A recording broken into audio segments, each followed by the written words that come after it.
All right, and we are live with another episode of Mentor Minutes. Well, this is a chance for you to utilize me as a mentor. It's not often easy to find a mentor out there in the workplace, so that's the role that I look to fill here. So if you have any questions, any concerns, any challenges that have been coming up or that are going to come up in the next week, this is a great chance for you to drop down in the comments section, ask the thoughts on it, and I'll try to apply some principles and theory of leadership into some actions for you to get over some of those obstacles and challenges that you're facing. So if you are coming to this late, you haven't missed a thing. You can always drop down into the comment section, ask your question, and I will get it on the next episode. And if you want to stay anonymous, you can always email me, cm@cameronmorsey.com, or through Facebook, you can direct message me there. And that's actually where our first question for the day comes from. And it's from an individual. She's worked in a health services field, or in a health services position for about 8 months. There's 10 plus women in the workforce, and she says it's like an episode of Mean Girls. Poor leadership, really kind of catty, for lack of a better term, behavior. Nora, good to see you here. And the question is what to do. It's a small town. She's taking care of her parents, but she's not utilizing her degrees or anything else, and she's really just thinking about moving on. And finding a different career or something else. And in this case, I would truthfully look for you to make a jump into a place where you can be more satisfied or at least be reasonably happy and fulfilled in the position that you're in. So there's a few different dynamics that are going in here. The first is, Mahmoud Lee, good to see you here. The first is as an employee, you only have so much sway over changing a culture around. Arsan, good to see you here. Helen as well, and I'll get to your question here in a second, Arsan. There's only so much that you can change as an employee as far as culture. And so if you have a poor supervisor who is likely almost encouraging the sort of behavior that you're seeing amongst your fellow employees, I just wanted to let you know, it's okay to move on from that. Yes, you set the tone. Yes, you set the example, but you're not in an authoritative position to be able to push that example out.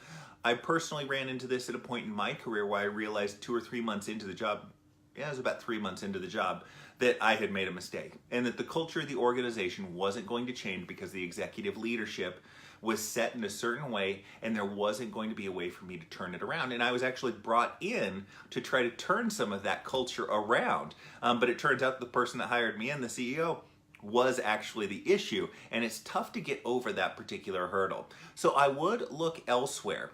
You're in a small town, you're taking care of your parents, so you can't look outside necessarily and make a switch and look to utilize that degree.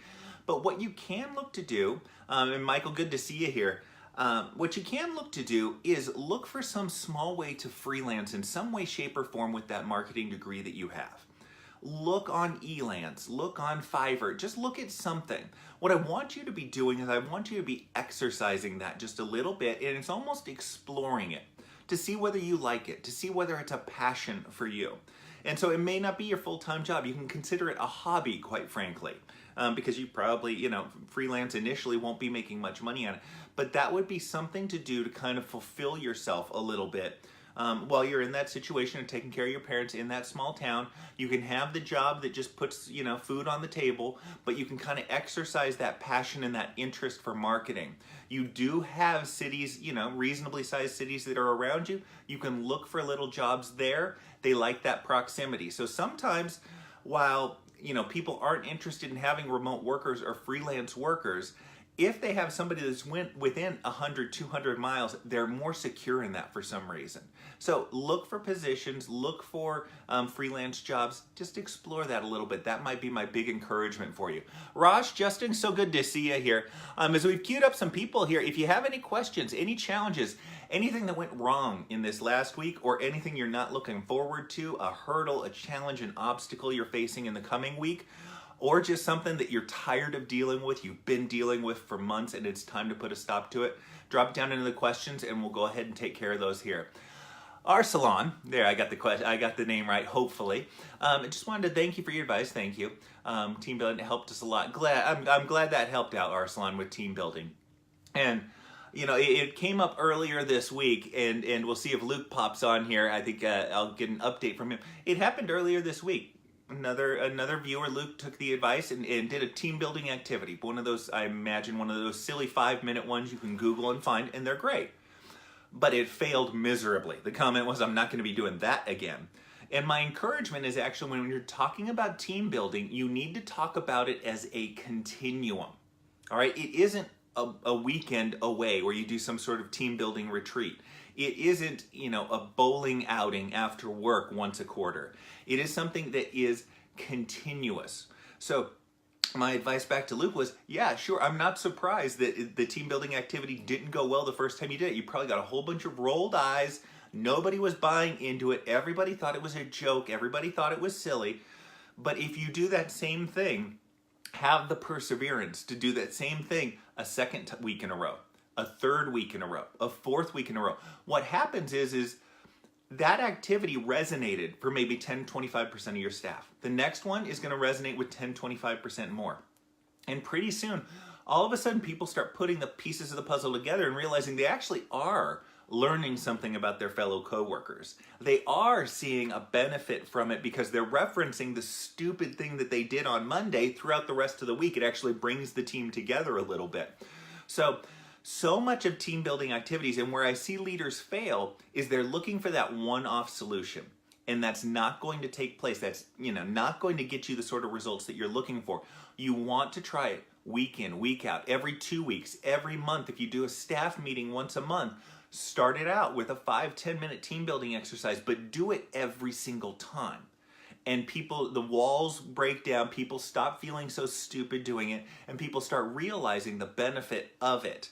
And it can be something that's fun and that they actually look forward to down the road. But with so many of these things with leadership, you have to have the perseverance to see it through and to have it not really work the first, second, third, maybe even fourth or fifth time that you do it. But if you're doing it for the right reasons, if you're doing it thoughtfully, then keep persevering at it and you might just get those results down the road. Justin's got our next question. And Crystal, so glad you're liking Coeur d'Alene right now. I hope it's not too hot right now, but beautiful countryside. I've been there a couple of times. My brother actually vacations there every summer. But yeah, beautiful up there. Kind of jealous. Justin's building a new team, opening up in 2 weeks. Any advice for that? Justin, you have the opportunity by starting a new team of setting the standard in place right away. And so your biggest thing that I want you to work with, because everybody, if you're building a new team, and I don't know the exact dynamic, opening up a new store, whatever it happens to be, everybody's going to have questions. Everybody's going to be a little bit nervous about what's going on. And what I want you to do is I want you to create a structure and kind of ad hoc communication methods in there. And so what I mean by that is that may be that you meet with everybody. After the first week, you meet with every single employee that you have, or at least your direct reports, and say, what's working? Go through the 5 questions. What do you see that's going well? What do you see that's going wrong? Where are there opportunities we need to take advantage of? Where are there problems we need to fix? And how can I help you do a better job? Hit them with those questions every single week to start off with. You are going to be, it's going to be a lot of work for you, and it may, 10 if you're meeting with 10 employees, going through those 5 questions, quite frankly, that's a few hours, is probably all it would take to go through all of your employees. You will get a ton of information, they will be more engaged, and you'll be able to address issues right away, but you're starting the culture of communication, and you're starting that culture of openness, and that's what's going to pay off way down the road for you. So huge hit on communication right off the bat. Make sure that every day you're walking around, management by walking around, listening to what's going on, making yourself available for questions, easing that up. Again, you are setting the stage for the communication that's going to carry you forward throughout the rest of this year and onward with this new enterprise and this new team. But set those stages in advance, okay? The next thing is context, okay? So communication, number 1. The second thing is context, and what I mean by context is I mean expectations. What are the expectations? What are the goals? Are there sales goals? Are there, orders process goals, invoice goals? What are those specific goals? What really matters? And you are looking for no more than 3 things. Okay, we're going to track sales, we're going to track upsells, we're going to track customer service scores, whatever that happens to be. And you start weaving that into the conversation and getting them used to it. They may not be ready. If it's a new enterprise, they might not be ready to hit those goals, but let them know that that's where everything is going. And so that frames some of that discussion and gives some meat to those conversations that you're going to have. But have those conversations, make that investment. I know it's hard. You've got a ton going on if you're opening up a new place, if you're starting a new department, but that investment in communication is going to pay off huge in how quickly you get those results. I'll talk, flat out. Let's cut right to the chase. How quickly you get the results are going to depend on how quickly you deal with problems and opportunities in a new operation. Flat out. Best way to get those is the people that are dealing with them at the front lines. So make that investment and start talking expectations. You can follow up here in a couple of weeks and let me know how it's going and whether and if there's any other areas that we can address. Let me know if that resonates with you. If you want something else, drop down into the comment section and I will absolutely take care of it there. Hey, Susan, good to see you here in Kansas. Good and toasty there. And yes, Crystal, I know it's going to be hot as blazes over there in Coeur d'Alene. So I'm caught up on questions here. So if you have questions, drop them down in the comment section. I will answer them in real time.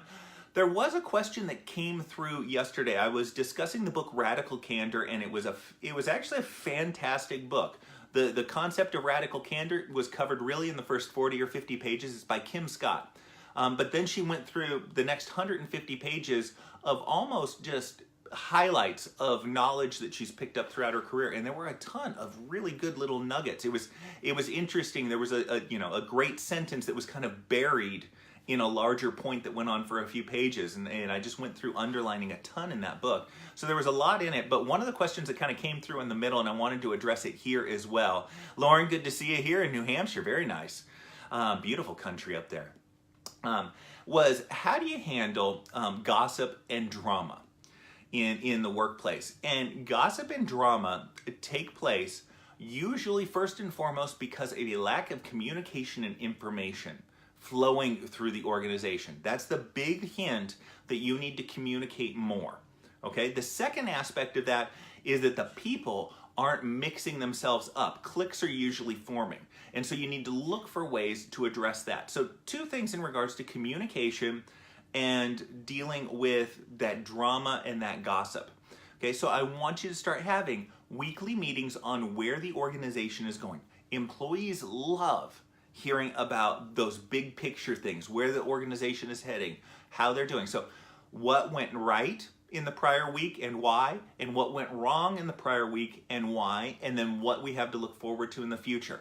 Fill them in on that. That way there's not as much miscommunication about how the organization is faring, what the direction is, whether everybody's jobs are secure, that sort of thing.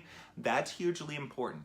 You will also want to invest in walking around a little bit more and making yourself available. It may be that you walk around and it takes half an hour to walk the department because, hey, how's it going? Anything I can help you with?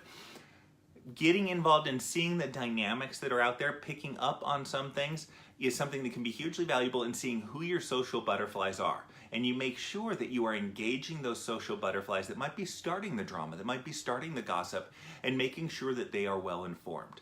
So that's it's a time investment to start communicating more. Do it in a more structured setting so you're feeding the team more information so they don't have as many unknowns, because it's that gray area that creates so many issues with gossip. That's where it flourishes, and that's where the drama flourishes, is in that gray area where people kind of have an idea of what's going on but aren't sure at all. And so they start making guesses. And the guesses that people make just by our human nature are not always the most positive ones that are out there. The second aspect is a little bit more difficult, and that is finding a way to get people to work together who don't usually work together. Drama is very easy to flourish when you have no idea what the other person is about. Not to get into politics, but politics here in the States is very divisive right now. And it surprises me a little bit because I almost guarantee that 80 or 90% of the issues that are out there from a political standpoint, most everybody agrees on. Everybody wants to work, everybody wants to take care of their families, everybody wants their kids to have a good education, all of those things. But we focus on those keys that are divisive. But if you get people to work together a little bit more, they're able to bridge that understanding. And so that's what I encourage you to do when you give out projects. Make sure you're giving out projects and tasks to two different people who haven't worked together, for instance. That, now, don't get me wrong, that will create friction as well. There'll be people that don't get along, you know, that's normal, personality clashes. But you will also build a little bit more of an understanding as well. There's people that won't get along together, but they'll understand each other better, and there's be less gossip and less drama related to that down the road in the end. So one of those hacks for team building that's out there is when you assign a task, assign it to two people. Don't assign it to one. Yes, they will split the task and they'll go their own separate ways, but they will have to bring it back together before they present it to you. There'll be a little bit more interaction. I'm a big fan of switching up seating assignments in the workplace. Boy, you want to piss everybody off and throw chaos into your department. Switch up the seating assignments. But you set the expectation that every 6 months we will mix things around. And so you do. Every 6 months you mix it around. And so people are sitting next to different people. And it's not the worst thing in the world to not be sitting next to your best friend for 6 months. You get to learn something about somebody else, and remember, it's work. That's part of it as well. I want you to be happy. I want you to be satisfied. But that doesn't necessarily mean that you get to sit next to the person that you want to sit next to all the time. So you set the expectation on where you're gonna switch those seating assignments up. But find ways to get people to interact with other individuals, and that will cut down the gossip dramatically. That's a big help for that. Helen has our question, and it's work WhatsApp groups. Intrusive on work-life balance, even on a weekend? How does one deal with this? Well, Helen, I mean, whether it's a WhatsApp group or whether it's email, it can absolutely be an intrusion on your personal life. The key is to set expectations. Now, you can be literal with those expectations and say, hey, just so you know, I will generally check the WhatsApp group, or, you know, you'll check email once or twice a day on the weekends. That's it. Otherwise, I'm seeing a movie, I'm taking my kids to a baseball game, I'm going hiking. Back in the day, I used to go hiking over here in Red Rock outside of Las Vegas just to get away from my BlackBerry because I couldn't get a signal up there. And I'd come back and they'd say, well, you know, where were you? Oh, I was out hiking. Oh, okay. You know, oh, I was in a movie. Oh, okay. But set the expectation. Also, you don't need to do it explicitly. You don't need to say, hey, just so you know, I'm going to check in the morning, I'm going to check in the evening, which I'm a big fan of. Check in the morning, check in the evening. But what you can also do is not reply right away. A lot of times we set an expectation implicitly, not explicitly, by how we behave. And so if somebody emails me on the weekend, they'll get a response, but it might be 3 hours later. Whereas if I was in the office, it would happen like that. And that becomes okay. People understand it's the weekend. And unless you are saving babies, it's not something that is generally an emergency that they couldn't take care of. I worked in the hospitality industry here in Vegas, and so it's 24/7. And so there's some times where something did need my approval. Well, you know what? They're going to have to wait potentially 3 hours. So they either have to make the call and ask for forgiveness if they made a mistake, in which case I have to be lenient with that. But set that expectation of when you will be responding. And maybe in your case, Helen, maybe you don't want to respond at all on the weekend. And so maybe that's a discussion you need to have with your boss. Is it okay for me to not have this conversation or not answer emails on the weekend? Or maybe you say, you know what, I'll do it once on the weekend, like Saturday night. So right smack dab in the middle. Or something along those lines, but figure out what that is, what is acceptable, and kind of broach that unknown or undiscussed topic and see where it leads. It may lead you down a road to having a larger discussion about that intrusion into your life. But that's a difficulty with our wired world of people that are jumping in on weekends and that sort of thing. And hey, it's fine. There's lots of people that don't mind working through the weekends. I didn't particularly like the intrusion, but I did make sure and make time every day to kind of go through all the emails that were in there. And if I needed to address something, I did. Try to find some of the balance in that way. I know that's not the magic bullet for that particular situation, but I would just look to have the explicit conversation, and if not, the implicit conversation, and start setting those expectations for people. Lauren's our next question, and it's best ways to manage remotely and how to best keep lines of communication open when employees are housed up and down the East Coast. You know, the big struggle, and this isn't news to anybody who's managed remotely. The big issue is communication. So you want to have a bias towards immediate communication. So if there is an issue, you want to jump on the phone and address it. You want to encourage people, if they've got an issue, to jump on the phone and address it. And what you're looking to do is, you may have an instant messaging app, you may have Slack, you may have Skype, you may have one of those that you utilize to keep track of everybody, you know, what everybody's working on. What I would encourage you to do is look to move up what I call the communication ladder. The higher you go on the communication ladder, the better the communication is. The top is face-to-face communication in person. Face-to-face communication over a technology like this is second. So it may be that you jump on a video conference call with everybody and just check in with them every single day. Hey, just wanted to check in, see how things are going, anything you needed help with. All right, if you need anything, just reach out. I'm always available, that sort of thing. When something comes up and they don't reach out, encourage them. Hey, this was something where, again, you should just reach out to me. So it's big on communication, and it's big on moving things up that communication ladder. Don't rely on emails. Don't rely on those instant messagings, those texts. Utilize the phone, utilize video conferencing more, and you'll build better communication and deeper communication with those individuals. But the other thing that I really encourage is having a one-on-one discussion with your remote workers every single week. Go through what's worked this last week, what hasn't worked, and why in both cases. Have a discussion in regards to their challenges. Talk about long-term plans as far as their career goals are concerned. You know, you might not have something every single week, but you at least have that direction of where they're going. Utilize those 5 questions. What's going right? What's going wrong? Where are their opportunities? Where are their problems? And how can I help you do a better job? But that's where you develop those relationships. Move the communication to face-to-face and over the phone with remote teams, and have those one-on-one meetings where you're getting a little bit deeper and you're able to build that relationship just a little bit more. That's going to be the thing that really helps out and develops things down the road. Also, Lauren, not for nothing, you should check out that book, Radical Candor, that I spoke about yesterday. Really good from a communication standpoint, and really hits on that building of relationships. And there's a lot of tie-ins that I think that you could draw, and parallels that you could draw to a remote workforce, and find just a few nuggets to help build that relationship, and that's the way to tackle it.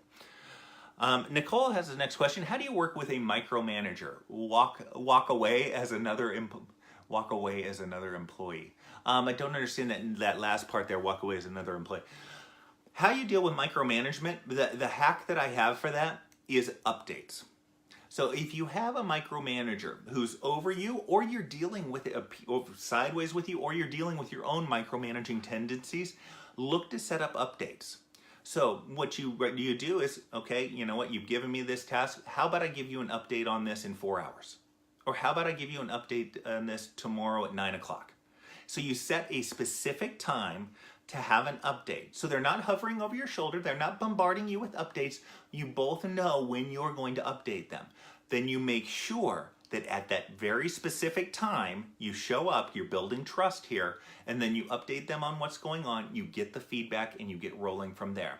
What that does is that saves everybody a bunch of time and everybody a bunch of focus. You as the worker have the time to actually get stuff done without answering a bombarding of questions as to what's going on with the project. The boss has time to do other things, and what happens is you build that trust. So it's, okay, we have one update. Well, when's our next update? Well, when's our next update? And over time, and by time I'm talking, months, you start extending those updates out. You build that trust. So it's not, I'm going to, can I get back to you tomorrow at 9 o'clock? It's, hey, can I get back to you in 2 days at 9 o'clock in the morning? Let's set something up and I'll update you on the progress. And that's one of the best ways to kind of start weaning somebody off of micromanagement, whether it's yourself or whether it's somebody else. So that's my big recommendation. If that doesn't resonate with you, Nicole, if that doesn't, then definitely ping down. I've got, we can talk through some other things in regards to micromanagement. But that's the big one that I've seen that is manageable and works kind of consistently regardless of where you are in the hierarchy. Arash has the question. It's, hi, Cameron.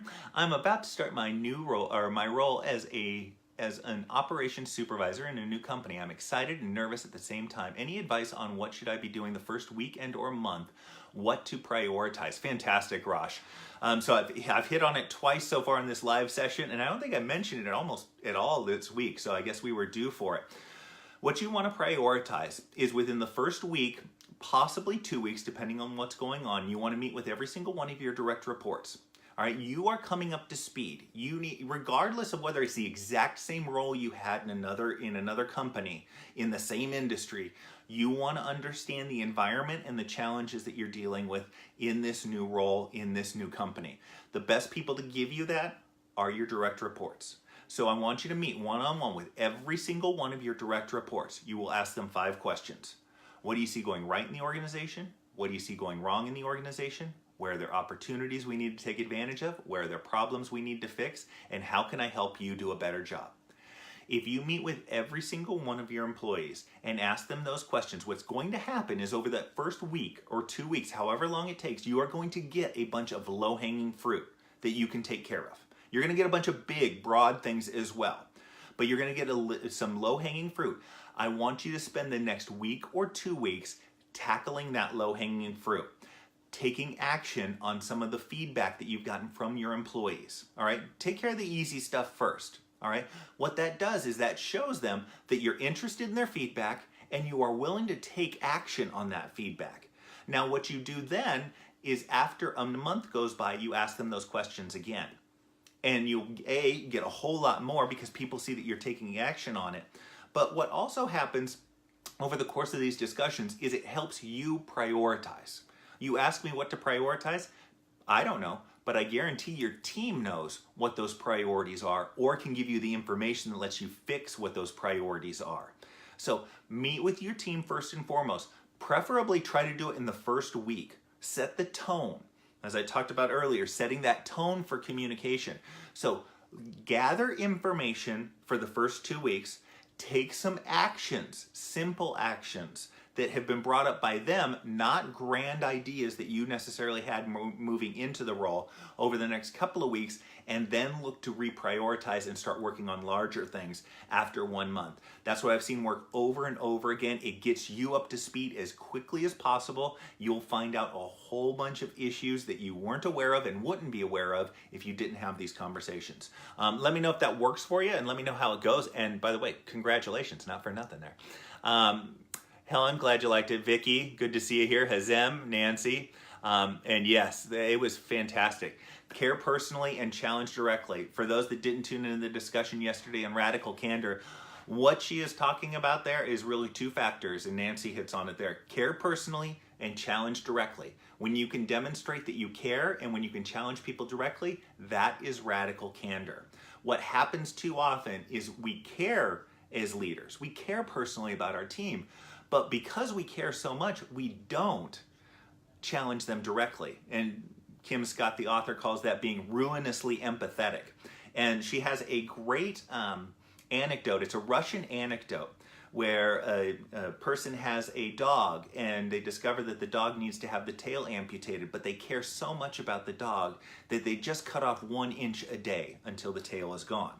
That's the same sort of thing that we do when we are ruinously empathetic, when we don't challenge our team directly, when they start walking all over us.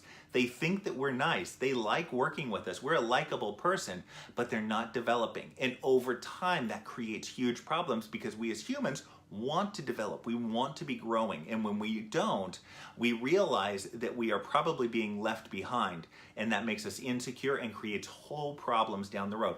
So many organizations that have poor cultures have a ruinously empathetic boss. It isn't the jerk boss. Yeah, plenty of them have that too. But some of the worst ones are the ones where the boss is really nice and really cares, but doesn't challenge anybody directly. And that's what's problematic. And yes, Nancy, I think the takeaway for that was you actually ask your team to be radically candid with you first. So you ask for the criticism first. And that's something that opens up the doorways. They can see how you react to it, and you can understand how to react to criticism better when you are being criticized. So huge. Created a book club, Nancy, my entire team, so we're on the same page. Fantastic. I just kind of started doing that every Friday or Thursday if I've got something going on Friday. So every Friday I'm reviewing a new book, and it just happened to be a good one. And Nancy, I'll tell you, if you decide the book club decides any of my books, let me know. I'll go ahead and Skype in when you guys get together, and we can discuss one of my books. I do that. I just did that last month in Beirut, Lebanon. Skyped in because they were discussing the roadmap. So that's an offer that's on the table for you, Nancy, if you're interested. So I am caught up on questions. If anybody has any questions, you've got about 15 seconds to drop down into the comment section. And Nancy, you can just ping me, direct message me on Facebook or email. And for anybody that hasn't tuned into the podcast, I recommend tuning into that podcast, being able to just listen to these sessions while you're driving into work, while you're taking the train, whatever it is, on the way home, just giving your mind some leadership exercise. The situations may not apply directly to your situations, but there are almost always correlations. Anybody can use the 5 questions. It isn't just about starting a new team or getting a new role in a new company. I challenge everybody to use those 5 questions. You will find out information about your team that you weren't aware of prior. So with that being said, I'm going to let everybody get back to their weekends, and I will talk to you probably tomorrow afternoon. Take care, everybody, and I'll see you on the next episode of Mentor Minutes. Bye-bye.